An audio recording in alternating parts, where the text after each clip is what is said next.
welcome back to Morbid Livations. We're doing some experiments. I am very new to this hobby. I just like sharing what I learn along the way with you guys. Recently, I ordered a mystery box with 50 different types of bugs. I will be transparent, I ordered this from Big Bugs. I unfortunately noticed after the fact that they have some pretty unethical practices, like selling mummified bats. So will not be going through them in the future, but that is where these came from. I thought they were going to be packaged in the plastic, how they typically ship specimens, but they're already pinned and they came with no information whatsoever. So here they are. We're gonna go ahead and try to rehydrate them today. A couple smaller specimens, I'm gonna go ahead and rehydrate the old-fashioned way that I showed you the last time. But for some of the bigger ones, I consulted Reddit for this. They said it would be okay. So if it doesn't work, we've been lied to. We're gonna try to boil some of our bigger beetles today. I noticed some of them had a powder residue on them that I assumed was a preservative, and they said that I am right. That they were dried out and preserved with salt and borax. So that's what I know has been used on them. I have heard a couple horror stories, specimens being preserved in formaldehyde without any kind of indication or warning. So that's something to be mindful of with this. I'm going to take precautions, especially for the ones that I'm going to be boiling. Be safe out there. This is the beetle that I boiled.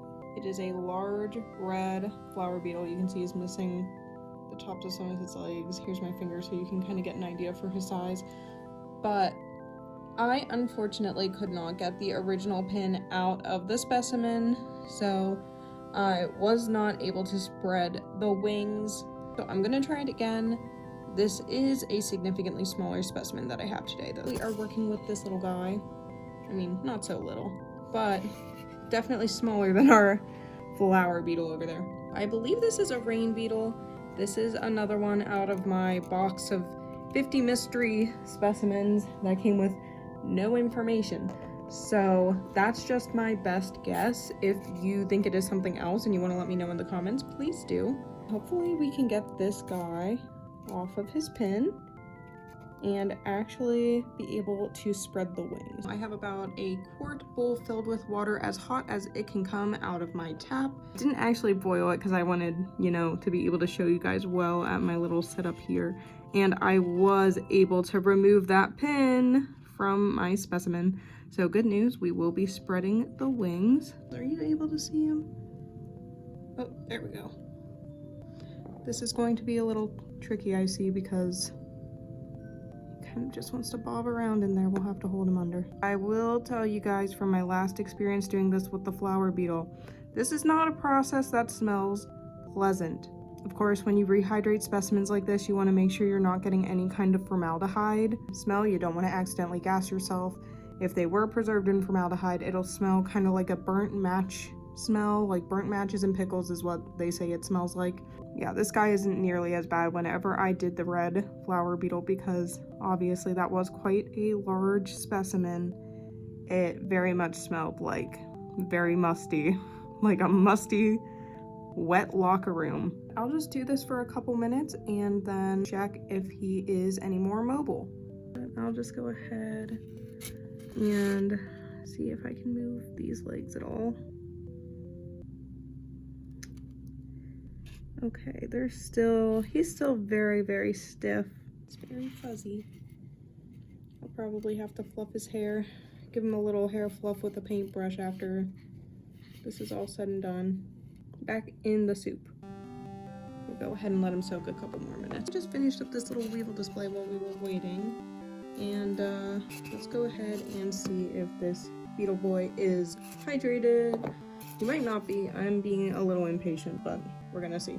Let's see. Oh yeah,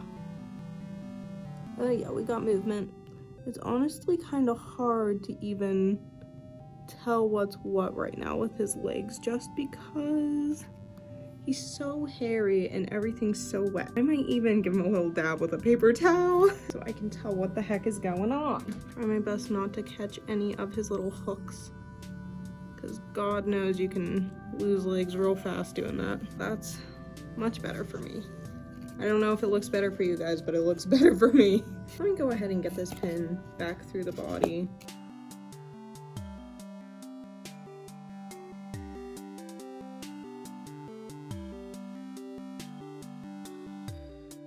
Okay, I'm back to square one. I think it's for the best I leave the legs tucked and we just spread the wings. Every time it feels very nerve-wracking. Oh, there's that click. I'm gonna brace him with some pins. These are big, thick number 5 pins that I'm putting around him.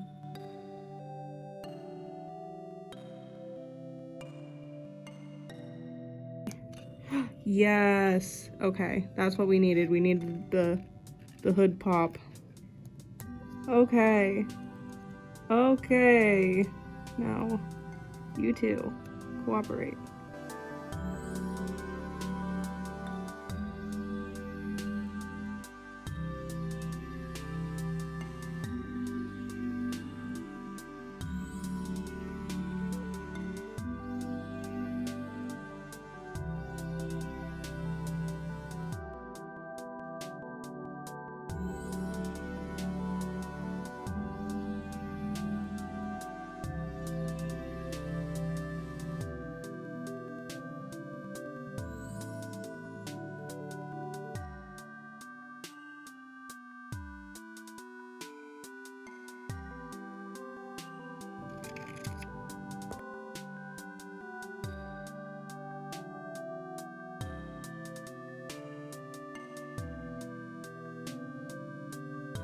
He's gonna be such a cool specimen. In total, he was in the hot water for about maybe 9 minutes, 8-9 minutes. Keep in mind, it wasn't boiling water. If it was actually boiling, it probably would have taken less time. Check them regularly to see if they're flexible yet or not. Don't just leave them soak for an eternity in super hot water or they might fall apart. But I am very happy with how this turned out. So thank you guys so much for watching. If you made it this far, leave me a little beetle emoji in the comments. I love responding to your comments and making little videos answering questions. That's like my favorite form of engagement. If you have any interest in purchasing any of them or the one that you saw today, which he isn't in a display yet, which is why you didn't see him now, but he will be going up shortly along with a couple others. They will be listed at the link in bio. All right, thank you guys so much for watching. Like, comment, subscribe, all that jazz, and I'll see you next time. Okay, bye.